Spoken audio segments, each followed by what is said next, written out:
You will hear a tourist asking for information at a tourist office. First, you will have some time to look at questions 1 to 4.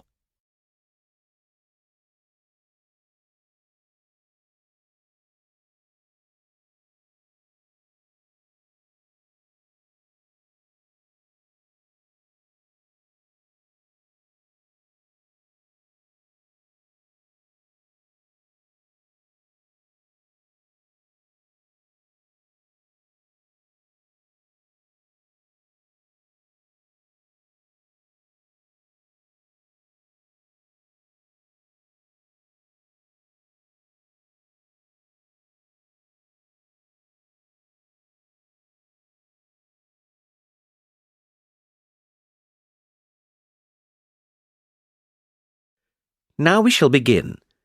You should answer the questions as you listen because you will not hear the recording a second time. Listen carefully and answer questions 1 to 4. Hello, how can I help you? Hello. Is it possible to book a bus tour of the city here? Of course, sir. When would you like to take the tour? There are tours in the morning, afternoon and evening. Sometimes it's nice to see the city at night with the buildings lit up. We'll be going out for dinner tonight, so we'd prefer to go this afternoon. Oh, and it's for 2 people. Right.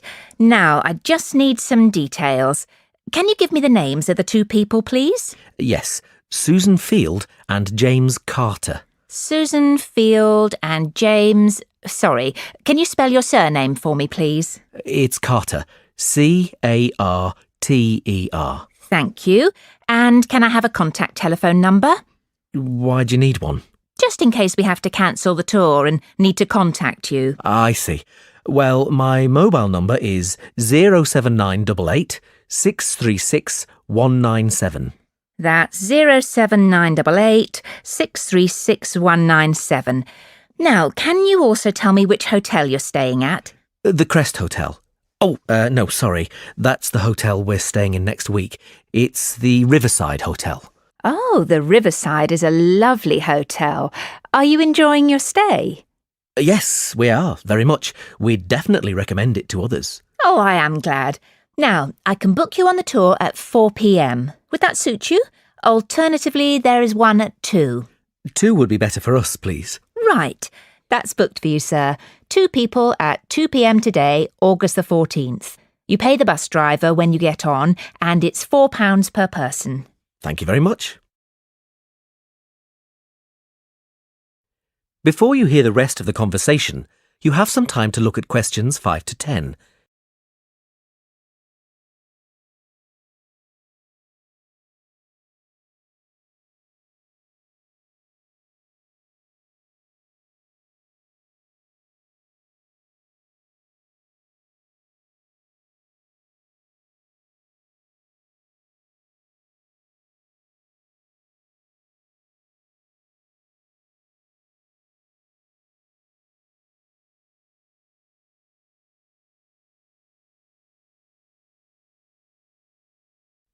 Now listen and answer questions 5 to 10.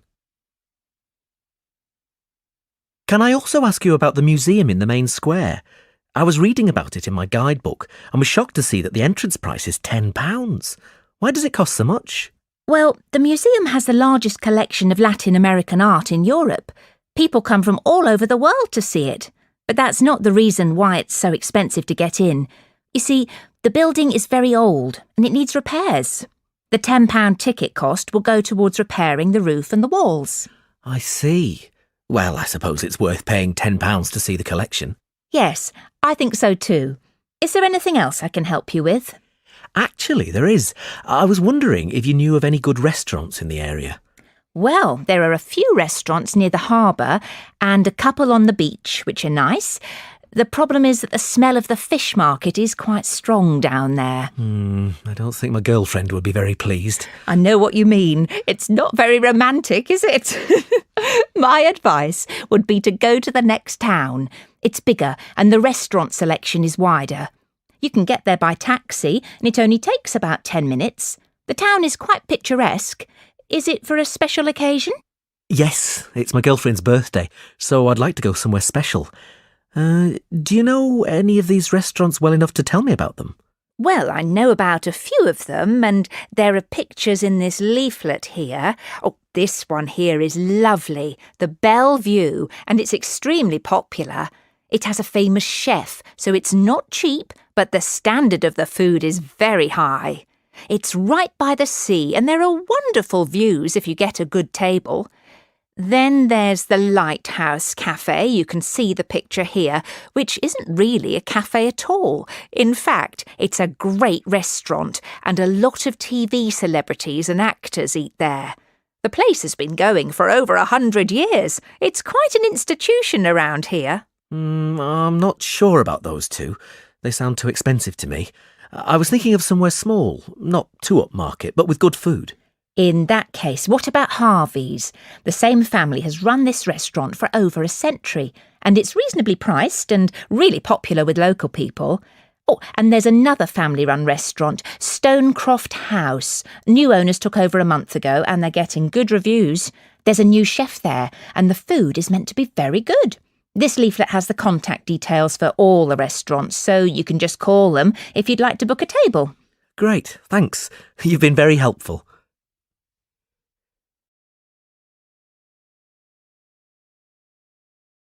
That is the end of part 1. You now have half a minute to check your answers.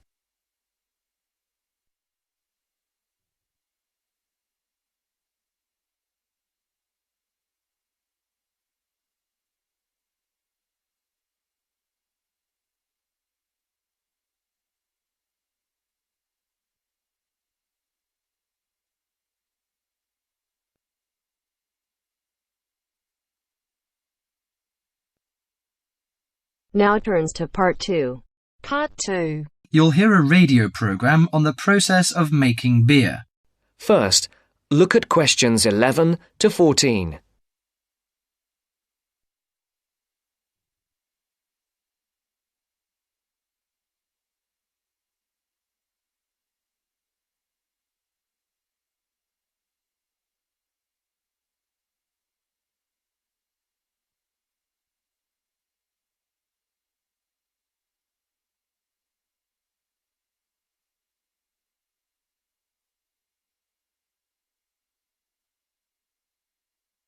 Listen carefully.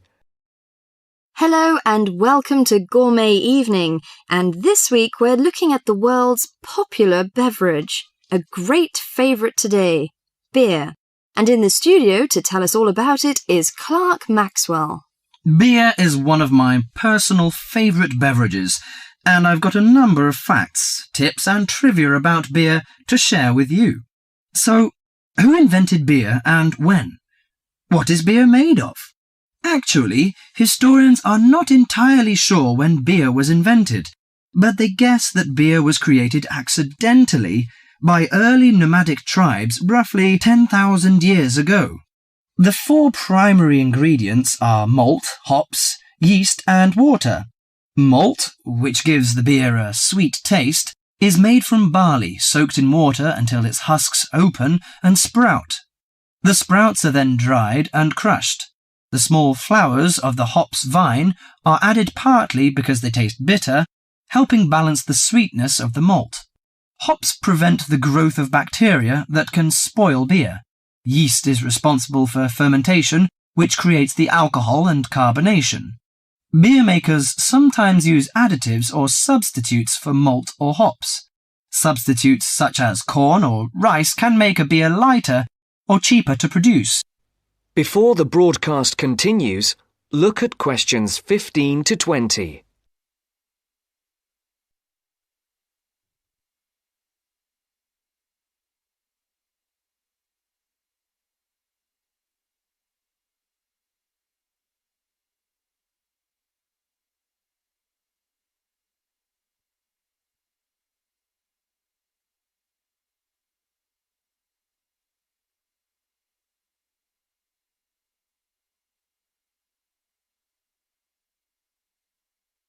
You will now listen to the second part of the talk.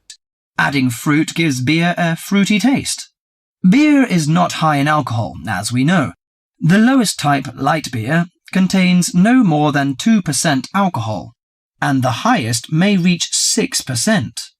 Other drinks such as wine are more alcoholic. Wine contains 8 to 20% alcohol.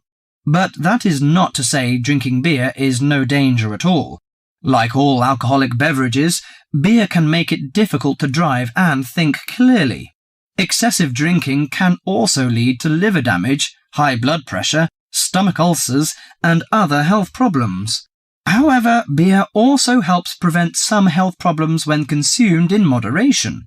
Beer contains a moderate number of vitamins and minerals. Studies have shown that small amounts of alcohol can reduce the risk of heart disease. Beer also contains selenium, a mineral that promotes bone growth and helps reduce the risk of osteoporosis. I suppose many of you think beer can give you a beer belly, but you are mistaken. Genes determine how fat is deposited. No food or drink can create fat deposits in specific areas of the body. As with all foods, the more calories you consume, the more likely they are to be stored as fat and cause weight gain. Beer contains no fat and averages 150 calories per serving. Well, one more thing. Pay attention to the storage and containers of beer. They will affect its taste. It's a mistake that the taste of beer improves with age, like that of some wines. Beer is a food product that will eventually become stale. It should be stored in a cool, dark location before consumption, and the colour of a bottle can influence the flavour. Brown bottles block out light that reacts with the hops, which could damage the flavour. Green or clear bottles provide little or no protection from light damage. Do you know which country drinks the most beer? Although Britain is even on the list of big consumers, actually, the Czech Republic consumes the most beer, at 156 litres per person per year, followed by Ireland and Germany. That is the end of part 2. You now have half a minute to check your answers.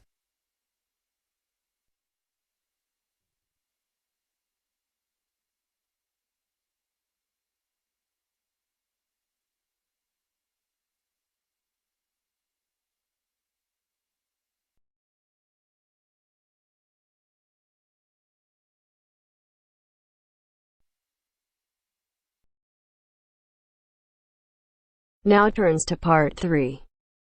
Part 3. You will hear two students, Jenna and Marco, discussing a business studies project they have to do. You now have 15 seconds to read questions 21 to 24.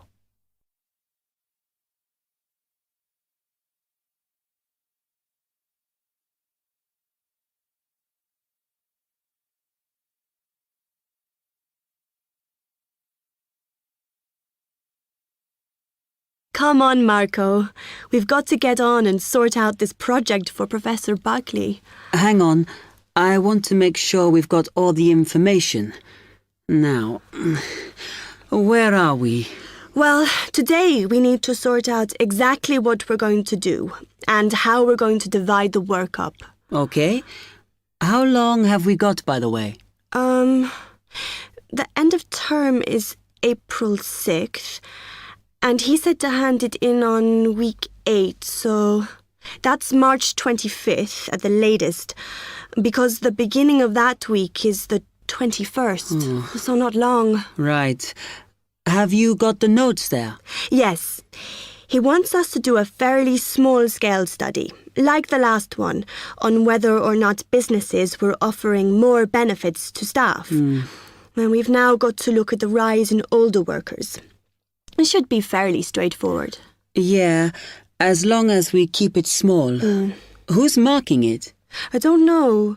Sometimes he gets the PhD students to mark it for him. Oh, actually, it just says here, a senior lecturer.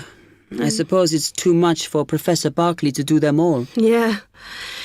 Anyway, how are we going to go about this? Well, we have to decide how big we want it to be and who... Yeah, but I think we must sort out a timetable for the project.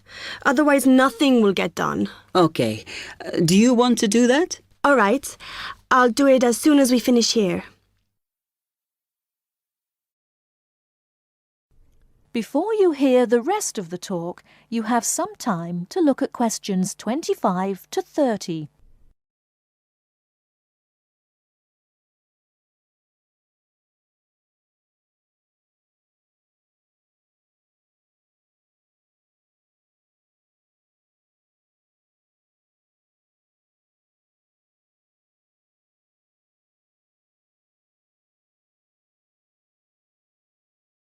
Now listen and answer questions 25 to 30. Okay, what do we have to do now for the project? What's the best way to go about it? Well, Professor Carter suggested we set up a focus group to get some in-depth interviews, but I think that'll take a lot of time. Yeah, I agree. If we did a focus group, we'd have to spend time deciding who to include in it, and it's not necessary to do one anyway. Oh, fine.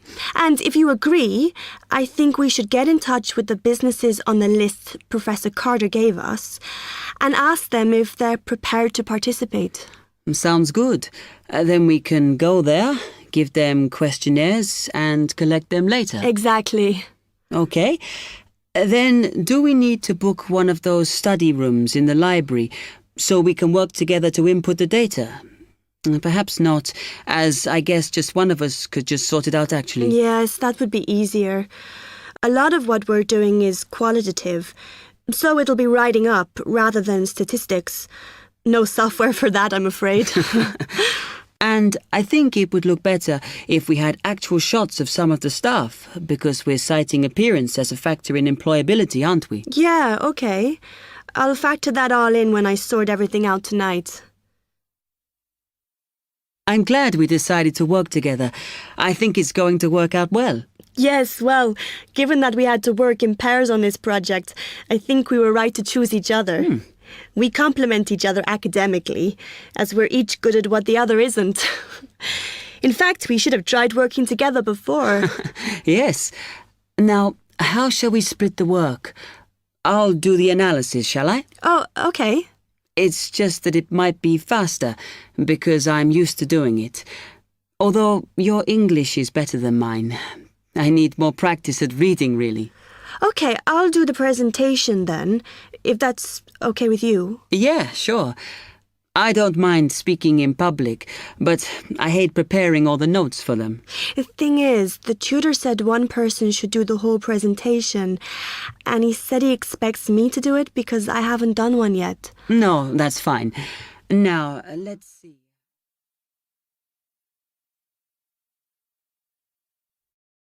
That is the end of part 3. You now have half a minute to check your answers.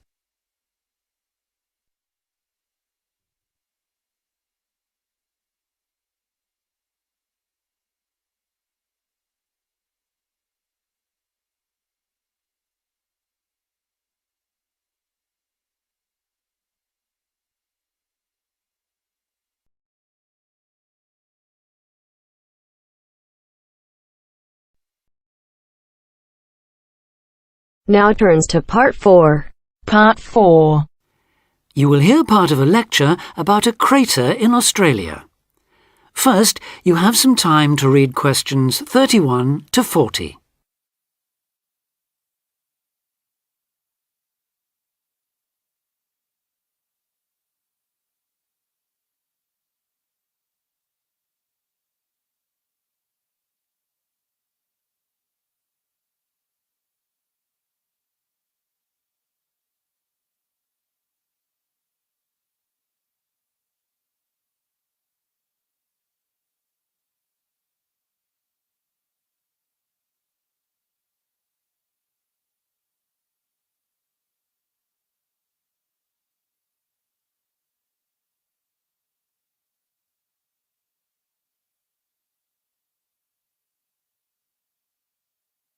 Now listen carefully and answer questions 31 to 40. Lake Acraman in South Australia is Armageddon for the purist. No other meteorite impact on Earth has stamped the surrounding rocks with such an abiding, unequivocal geological record of collision, earthquake, wind, fire and tsunami. the giant waves formed by major Earth movements. The story it tells is elemental, without dying dinosaurs or even Bruce Willis to complicate its simple message of destruction. First, the numbers. About 590 million years ago, a rocky meteorite more than 4 kilometres across and travelling at around 90,000 kilometres an hour slammed into an area of red volcanic rock about 430 kilometres northwest of Adelaide. Within seconds, the meteorite vaporised in a ball of fire, carving out a crater about 4 kilometres deep and 40 kilometres in diameter, and spawning earthquakes fierce enough to raise 100-metre-height tsunamis in a shallow sea 300 kilometres away. Ancient, stable and unglaciated, the bedrock of Australia preserves some of the most photogenic impact craters in the world. Acraman is not one of them. 500 million years of erosion has taken its toll. A salt pan surrounded by low hills is all that remains to mark the site of the cataclysm. The true nature of the place dawned on geologist George Williams of Adelaide University in 1979. Gazing at a sheaf of newly acquired satellite images, he saw the small circular shape of Lake Acraman surrounded by a ring of faults and low scarps 40 kilometres across, and an outer ring twice this size. A year later, he made it to the site. On islands near the centre of the lake, Williams found bedrock shattered in a conical pattern that experts consider a sure sign of a meteorite impact. Except for a crater, which had long since eroded, the area was a textbook example of an impact site. In 1985, further intriguing evidence turned up. Vic Gostin, another Adelaide geologist, had been studying a thin band of fragmented red volcanic rock in 600-million-year-old shale in the Flinders Ranges, more than 300 kilometres east of Acraman. To his bewilderment, the volcanic chunks turned out to be 1 billion years older than the shale. Where had they come from? Comparing samples, Gostin and Williams found that their rocks were identical. The red rock in the Flinders Ranges had been blasted there from Acraman. Later, the same material turned up at sites 500 kilometres from Acraman.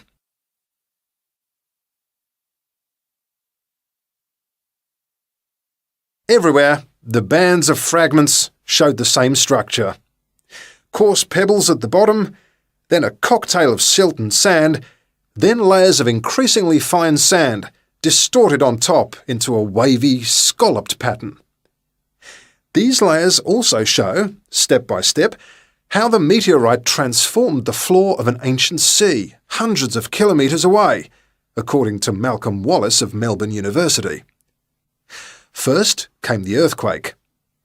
Travelling at about 3 kilometres a second, shock waves arrived offshore within a minute or two of the collision, stirring up the water with clouds of silt as the seabed shook.